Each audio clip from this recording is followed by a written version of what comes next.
George from Pavliscak Studios, and I'll be making a glass marble today. I'll be making it out of ready glass rods over a propane oxygen torch, and I'm just getting my oxygen and propane tanks ready right now.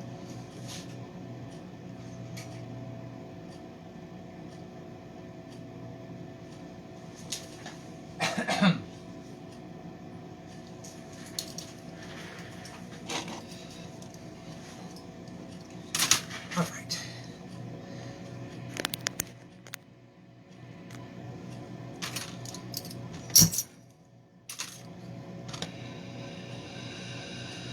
There, my torch is lit. And so for the past 3 or 4 weeks, I've been making marbles out of a crucible furnace. So I'm back to doing straight torch working, which is a little more stationary, not as much walking around. And so I'm going to just get my things together and we'll get going.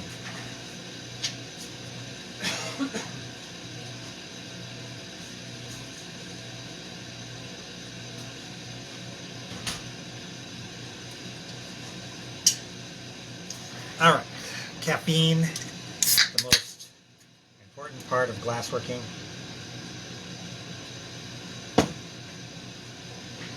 And today I'm going to make a flower marble.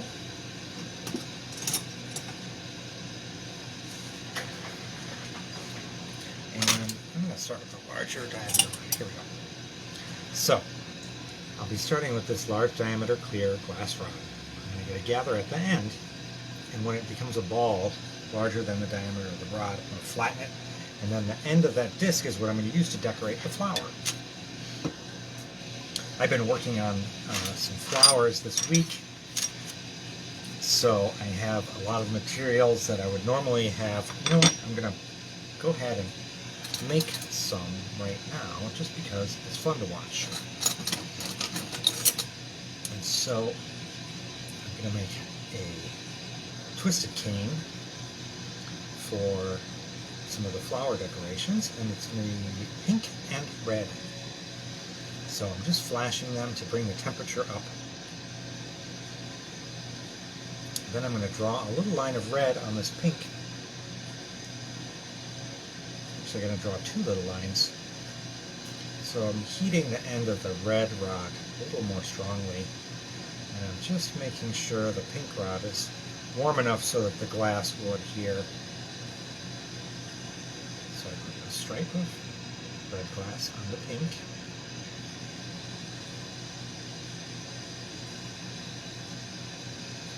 And then I did on the other side. But I'm going to attach a stainless steel handle.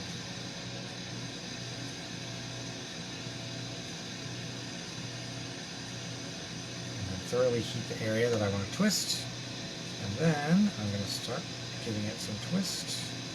And let's twist both ends like crazy. And as it starts to harden, I'm going to stretch it out.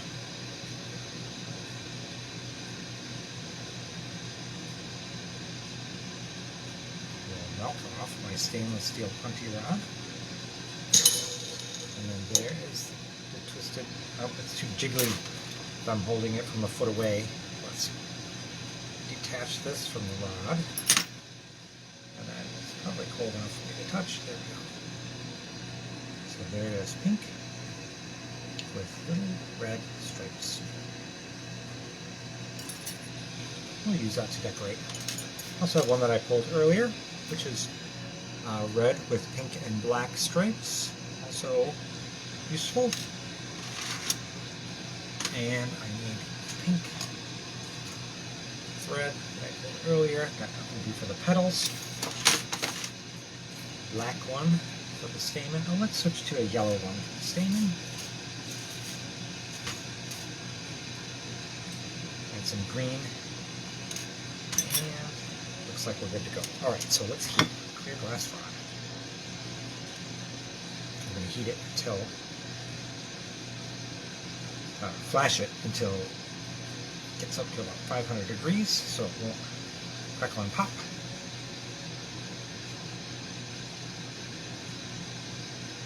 It might crackle and pop anyway.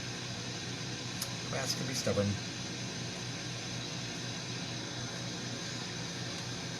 room temperature, glass is an insulator.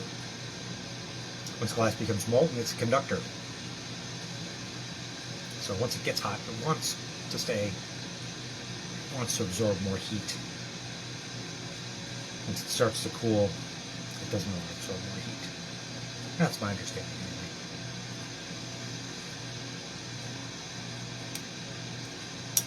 Now you can see the rod's starting to get hot. It's cracking a little. It had some crackling in it earlier. That crackling is going to translate into little bubbles that are trapped in the end of the rod. So I'm going to, before I start getting my gather complete and flattening it, I'm going to pick any trapped bubbles out of there. So we'll give this another 30 seconds or so to let the gather start. Then I'll start to clean it up, and I'll show you in the magnifying glass here.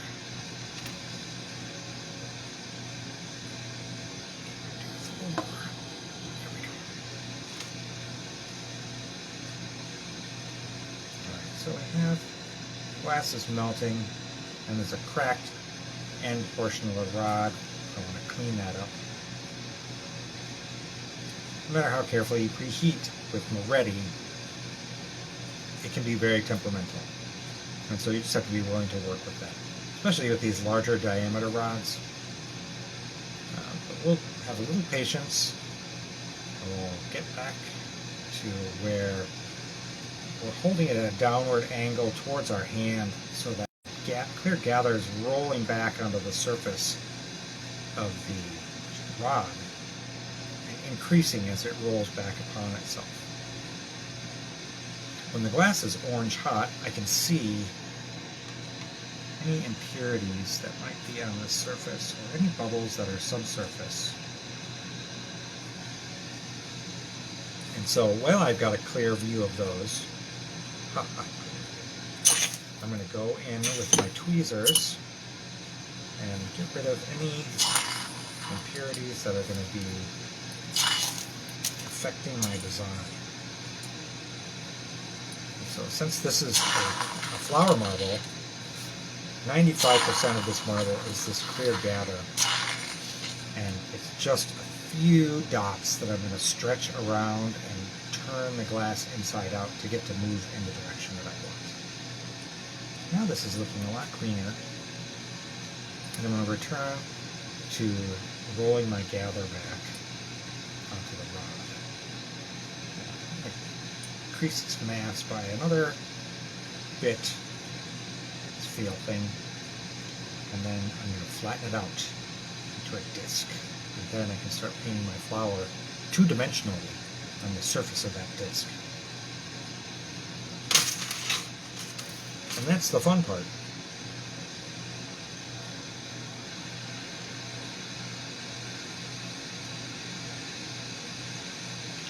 I just adjusted the flame a little bit, a little less propane, a little higher oxygen pressure. I'm cleaning the surface of my glass as it rolls back on itself, getting a nice clear ball. It's too hot for the camera to focus on right now. Then I'm going to press it down on a marver plate right next to me and use a graphite paddle. So I use gravity and a little bit of smushing to change that ball into a disc. And that is the surface I'm going to decorate for the flower. I'm going to start from the inside out with little tiny stamen. And let's see, we changed our mind and we're going to do tiny yellow stamen. Those are going to start off as just dots.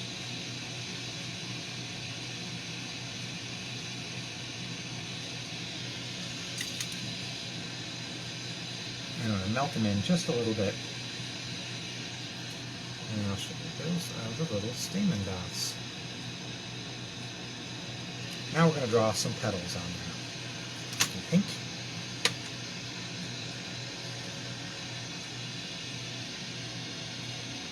And there'll be U-shaped petals. There's a lot of different ways you can make flower petals, and in this case, I think about a month ago when I did a flower, I did a pointy petal flower. There's also a lot of ways to do pointy petals. this way, I'm doing a smooth petal. I'm bending the little pieces of glass that I'm depositing on here, like little slugs. And I didn't put them on there straight, put them on there curved. I'm going to melt them in to the surface. And these will develop a natural curvature up and across as this disc gets turned inside out.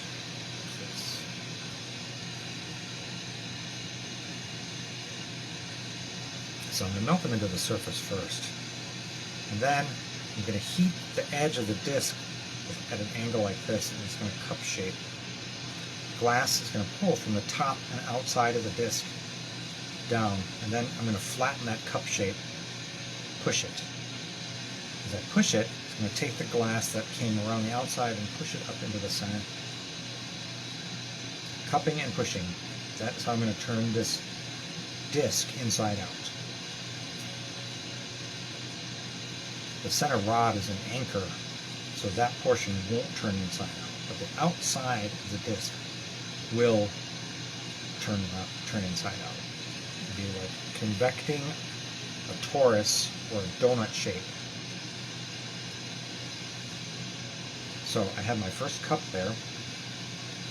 I'll show you this one. I was talking and I forgot to show you this. So there's the design. There you can see it's getting cup shaped. Let's do it a little bit more and then I'll push it flat.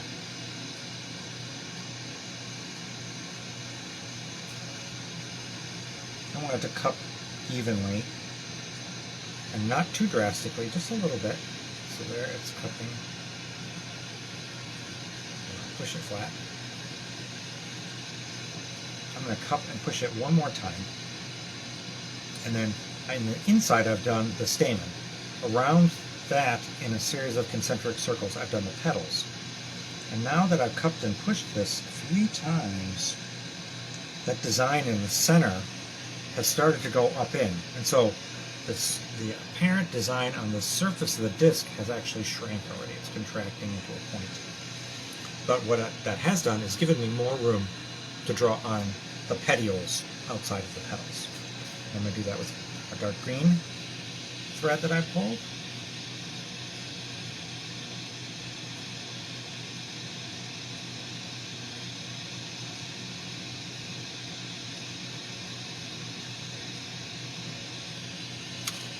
And then I'm going to melt those into the surface. I did them on the outside of that last ring of petals, a little bit overlapping even, because that line of petals that I've made is already up into the surface of the clear glass.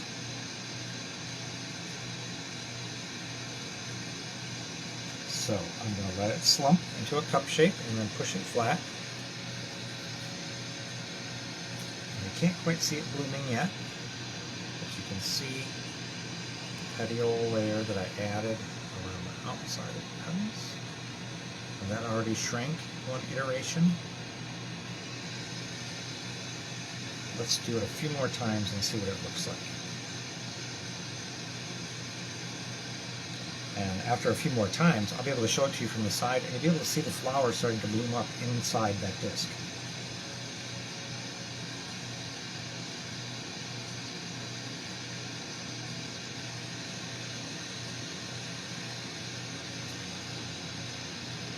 And so as I'm pulling the glass around and pushing it up through, I'm pushing that two-dimensional design, pushing it up into the disc, and it's starting to push out and bloom.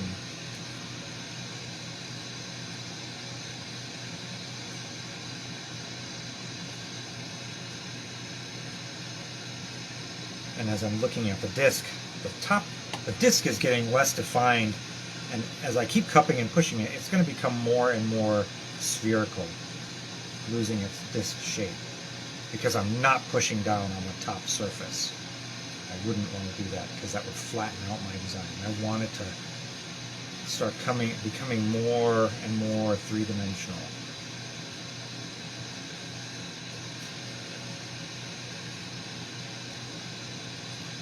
into this.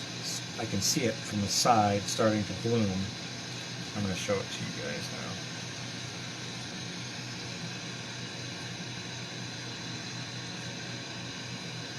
The petal's starting to come up. And then you'll be able to start seeing them from the side too in a minute. Now I just need to cup it and push it until it turns so far inside out, but I've got the center part anchored to the surface of this, what remains of the disc, so that the flower doesn't float into the marble. It's anchored at the bottom.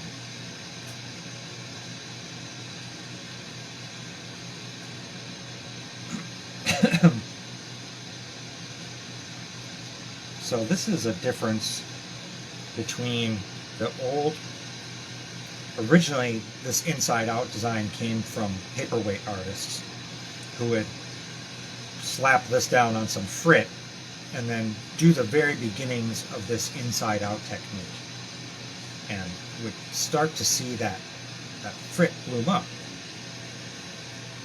And so I think in the late 80s, early 90s, there was a guy in Iowa who was making marbles and was starting to really push this technique. And I met him in I think 98 or something, 97, and we hit it off and we started trading things back and forth and thought, oh, let's really get this all, look, maybe we can push it all the way through. And so we went back and forth. And there's actually a bunch of marbles that we made from that era where instead of flowers, where they went all the way up and they filled the flower, they go all the way through as a cat eye marble. And if you know how that was made, you're like, wow, that's super cool. But for everyone else who was not a marble nerd, didn't care. So we stopped doing it. Too much work for people to say, no. Anyway, that flower really bloomed out now. You can see it, it's kind of anchored at the bottom. You see kind of that, it's almost to a point now. I mean, and the disc shape is almost gone. The cupping and pushing, I've let it come back to more of a blob, a ball, as it goes, because I don't want to squish my hard work in cupping and pushing and getting that flower to bloom up.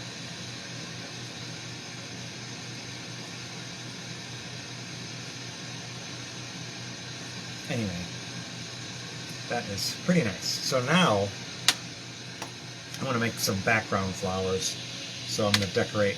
I'm going to flatten this surface a little bit more and put some little tiny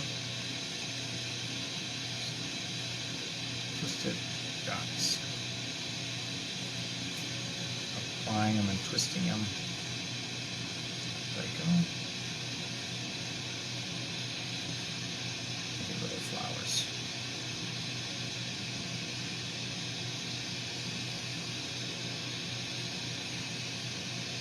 All right. I'll come back and decorate the outside with that as well. Now, I want those little dots to be little flowers in the background. Let's push those into the surface once they give them a little head start melting into the surface, and then push them flat. And let's see if we can see them up through there. There they are on the surface, and there they are on the inside. There's the flower.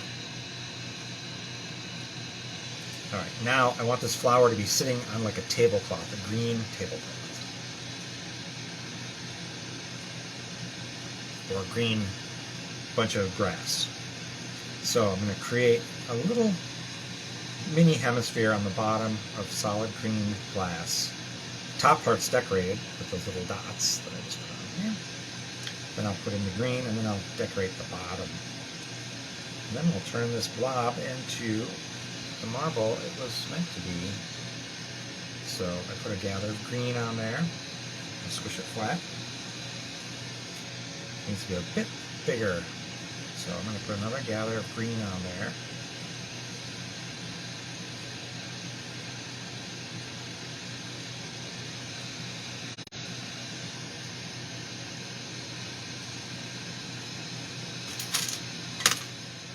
Push that flat. Make it kind of big. I'm going to cover up my previous decoration so kind of flat, big. I squished it over the surface of some of those other little twisted dots I made. Now I'm just going to improve the shape of this free end so it's a little hemispherical.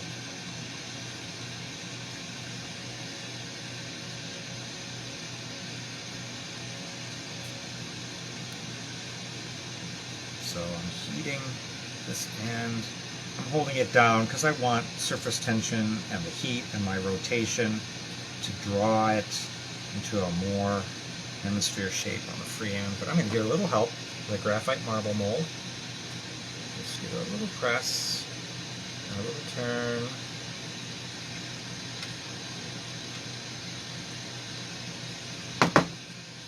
There we've got a hemisphere shape. Smooth the surface a little bit.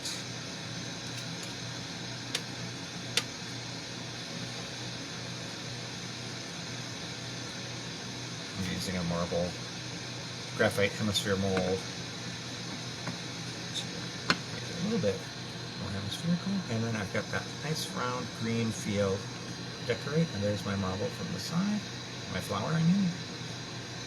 So let's decorate with some little sort of suggestions of flowers.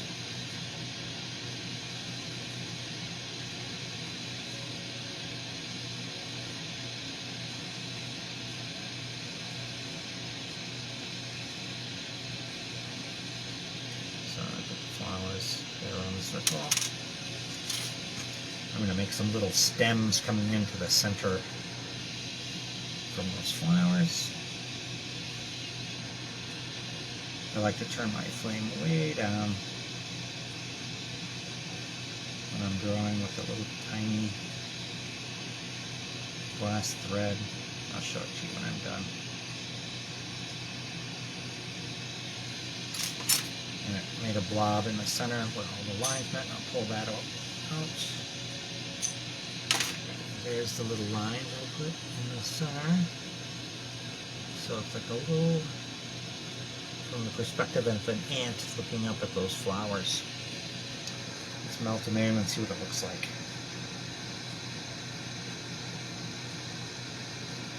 And the lines are pulling apart a little bit. That is okay. I don't want the backside to look like anything on this particular marble. I do have a couple other decoration styles on the back of marbles that I like to do. But I don't have any of that material for drawing the flowers ready. And they're basically threads, but they're sheathed with another color to give them some definition. It's like drawing with a crayon that's got black wax on the outside.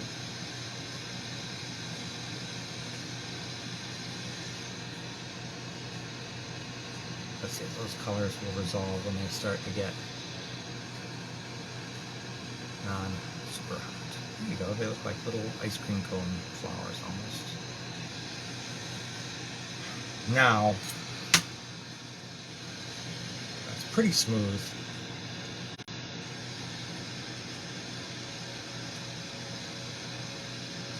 I'm going to attach a stainless steel rod to the center of that, and then melt off the large clear rod.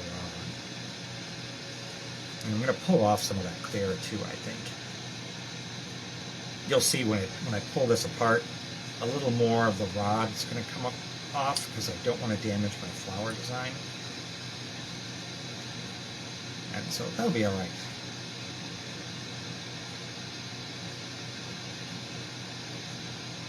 But once the rod comes off that, and I'll just heat it so it separates.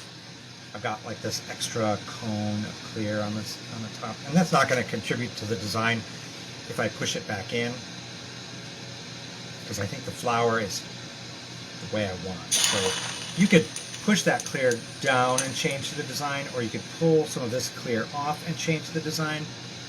My goal right now is to leave the design as it is. So I'm going to pull the clear that I don't want to be included in the marble off in a particular way, which I prefer for not damaging the design, but bringing the design closer to the surface. And now I'm just going to round it a little bit in the graphite hemisphere mold. You start off in a mold size that's bigger than the diameter of your marble, and you gently persuade it into shape. And then you go to a hemisphere that's smaller. Look at that flower. Ha ha ha ha. I'm doing... I don't know what I'm doing. Goofing around. Those could be thumbnails maybe for this. I'm just going to use the heat to polish that surface now that it's round. You can see the flower in there filling up all the marble. Let's look at it in front. If you look at it straight on, you see flowers in the background underneath, and those flowers on the back side.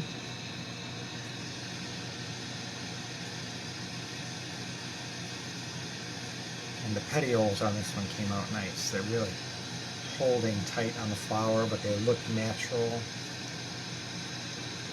Now I have a way to chill the surface, and without using the graphite hemispherical molds, I use a cherry wood marble paddle that I've made. And I just use each of those little holes for a few seconds each to harden the surface without taking too much heat on the marble.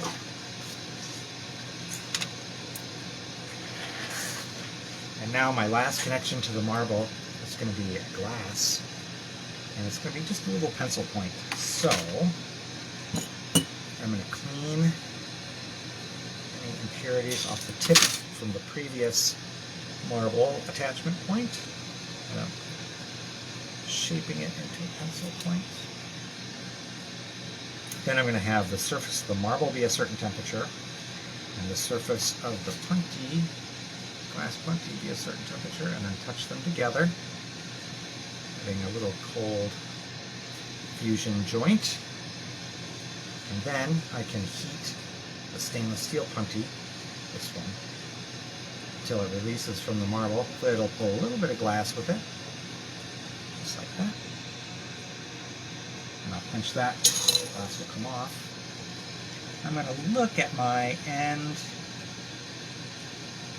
and I'm actually going to heat it up, touch it with a glass rod, and give it a little twist.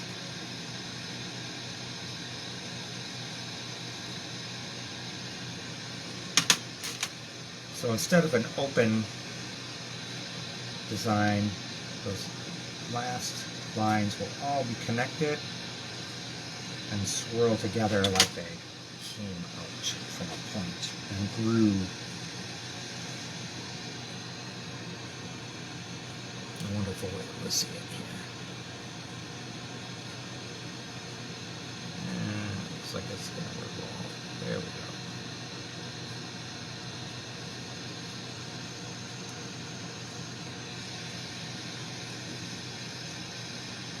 And now we'll just make sure this side of the marble is spherical.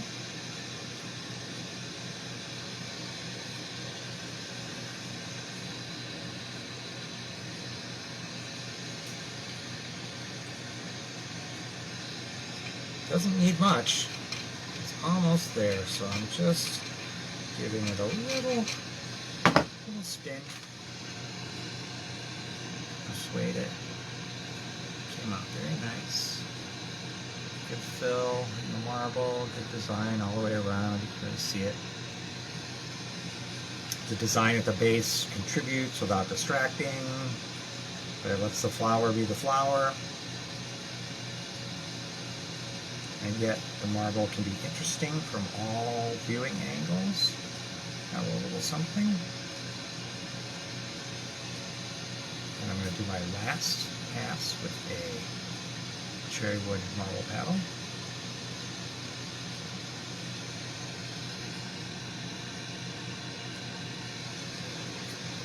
Smooth the surface without taking too much heat out too rapidly. And as I'm turning it in the mold here, I'm also checking the surface for rippling, imperfections in the sphere. Let's look at it one more time. Get it here, just the little flowers. Now I'm going to chill the juncture between my last connection point and the marble over here on a fire-resistant tile, actually a pressed Pavliscak board, and then I tap off that last connection point once I've chilled it. I pick up my torch and I strongly heat the area where those 2 points met and made an imperfection in the surface. I want that surface glass to melt, pull in and close that final surface, forming a nice hemisphere, and hopefully not too much of a mark on the surface. And then I'm going to heat up a little tweezer to about orange hot, and then let it just cool back down to below 1,000 degrees, about 900 when these turn black. And I can pick up my marble. Now I'm going to move it to the annealing oven where it will sit for the marble this size at least an hour.